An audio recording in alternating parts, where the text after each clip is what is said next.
पाकिस्तान के साथ मुजव्वज़ा बिजली टैरिफ में रद्दोबदल पर बातचीत कर रहे हैं IMF आलमी मालियाती फंड। IMF ने कहा है कि पाकिस्तान के साथ बिजली के मुजव्वज़ा टैरिफ में रद्दोबदल के हवाले से बातचीत जारी है। गैर मुल्की खबर एजेंसी से गुफ्तगू करते हुए IMF हुकाम ने बताया कि हुकूमत पाकिस्तान के साथ मुज़ाकरात में इस बात पर गौर किया जा रहा है कि टैरिफ में मुमकिन रद्दोबदल का बोझ मुतवस्सित और कम आमदनी वाले तबके पर ना पड़े। IMF हुकाम के मुताबिक मुज़ाकरात के दौरान ये भी जायजा लिया जाएगा कि मुजव्वज़ा टैरिफ तरामीम हुकूमती वादों से मुताबिकत रखती है या नहीं। IMF हुकाम का कहना है कि मुजव्वज़ा टैरिफ तरामीम के महंगाई और मुआशी इस्तेहकाम पर मुमकिन असरात का भी तफसीली जायजा लिया जाएगा। हुकूमती इदारों के बढ़ते कर्जों से मईशत को खतरात, वज़ारत ख़ज़ाना ने खबरदार कर दिया। माली साल 2024-25 के दौरान सरकारी इदारों SOEs का मजमूई मुनाफा 13% कमी के साथ 820.7 अरब रुपए से कम होकर 709.9 अरब रुपए रह गया। वज़ारत ख़ज़ाना ने खबरदार किया है कि SOEs के बढ़ते हुए कर्जे पाकिस्तान की मालियाती इस्तेहकाम और मुआशी तरक्की के लिए संगीन खतरा बन चुके हैं। इन इदारों की जानिब से हुकूमत को फराहम की जाने वाली खालस नकद वापसी तशवीशनाक हद तक कम हो गई है। वज़ारत ख़ज़ाना के साथ मजमूई कारकर्दगी रिपोर्ट में इंकशाफ किया गया है कि हुकूमत ने गुज़िश्ता माली साल के दौरान सरकारी इदारों को 2.1 अरब की माली मुआवनत फराहम की, मगर इसके बदले में खालिस वापसी महज 40.7 अरब रुपए रही। रिपोर्ट के मुताबिक खालिस माली भाव गुज़िश्ता साल के 458.2 अरब रुपए से कम होकर सिर्फ 40.7 अरब रुपए रह गया, जो 51% कमी जाहिर करता है।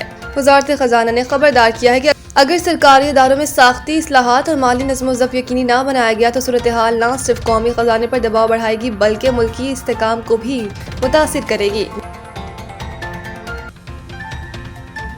अमेरिका ईरान के खिलाफ तवील फौजी ऑपरेशन की तैयारी कर रहा है। अमेरिकी ओहदेदारों का दावा। बरतानवी खबरसां एजेंसी से गुफ्तगू में 2 अमेरिकी ओहदेदारों ने दावा करते हुए कहा कि मुसलसल मुहिम अमेरिकी अफवाज और मशरिक़ वस्ता के लिए ज्यादा खतरे का बायस होगी। इस बार हमले की जारी मनसूबाबंदी ज्यादा पेचीदा है। उन्होंने कहा कि अमेरिका ईरान का जौहरी इंफ्रास्ट्रक्चर ही नहीं, स्टेट और सिक्योरिटी तंसीबात को भी निशाना बनाएगा और अमेरिका को पूरी तवक्को है कि ईरान जवाबी कार्रवाई करेगा। दूसरी जानिब पासदारान इनकलाब का कहना है कि अमेरिका ने हमला किया तो किसी भी अमेरिकी फौजी अड्डे को निशाना बनाया जाएगा। खबर एजेंसी के मुताबिक अमेरिका के उर्दन, कुवैत, सऊदी अरब, कतर, बहरीन, UAE और तुर्की में फौजी अड्डे मौजूद हैं। मीडिया रिपोर्ट्स में बताया जा रहा है कि पेंटागन एक और तैयारा बरदार जहाज मशरिक़ वस्ता रवाना कर रहा है।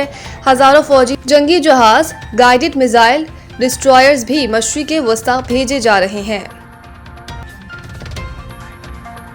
इस्लामाबाद अपोजिशन इत्तेहाद का एहतजाजी धरना आज भी जारी। रेड जोन फिर सील। इलावा राजा नासिर अब्बास, महमूद अचकजई और बैरिस्टर गोवर पार्लियामेंट हाउस में धरना दिए बैठे हैं। सोहेल अफरीदी और दीगर PTI रहनुमा KPK हाउस में धरना दिए बैठे हैं। दोनों मकामात पर पुलिस की भारी नफरी तैनात है। अपोजिशन लीडर सेनेट इलावा राजा नासिर अब्बास ने कहा कि हमारा धरना जारी है और जारी रहेगा। हमारा पानी और खाना बंद कर दिया गया है, लेकिन हम हार नहीं मानेंगे। अपोजिशन इत्तेहाद के एहतजाजी धरनों का मामला वफाकी पुलिस ने रेड जोन को फिर से सील कर दिया। रेड जोन में दाखिले के लिए सिर्फ मारगला रोड को खुला रखा है। मारगला रोड पर तलाशी लेने के बाद गाड़ियों को शाहराह दस्तूर पर जाने की इजाजत दी जा रही है। पार्लियामेंट हाउस और डी चौक पर हर किस्म की ट्रैफिक के लिए बंद है।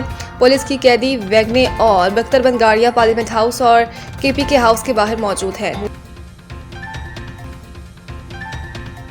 T20 world cup. Chairman PCB का पाक भारत मैच देखने कोलंबो जाने का इम्कान। मीडिया जराये के मुताबिक चेयरमैन PCB मोहसिन नकवी कोलंबो पहुंचकर कौमी टीम से मुलाकात भी करेंगे। जराये का कहना है कि बांग्लादेश क्रिकेट बोर्ड के सदर अमीनुल इस्लाम समेत एशियन क्रिकेट काउंसिल के दीगर अरकान को भी कोलंबो आमद मुतवक्की है। रिपोर्ट्स के मुताबिक इस अहम मौके पर ICC के आला ओहदेदारान का भी कोलंबो पहुंचने का इम्कान है।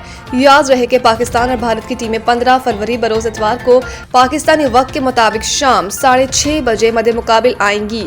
श्रीलंका के महकमा मौसमियात ने कोलंबो में 2 से 3 दिन हल्की और तेज बारिश की पेशगोई कर रखी है।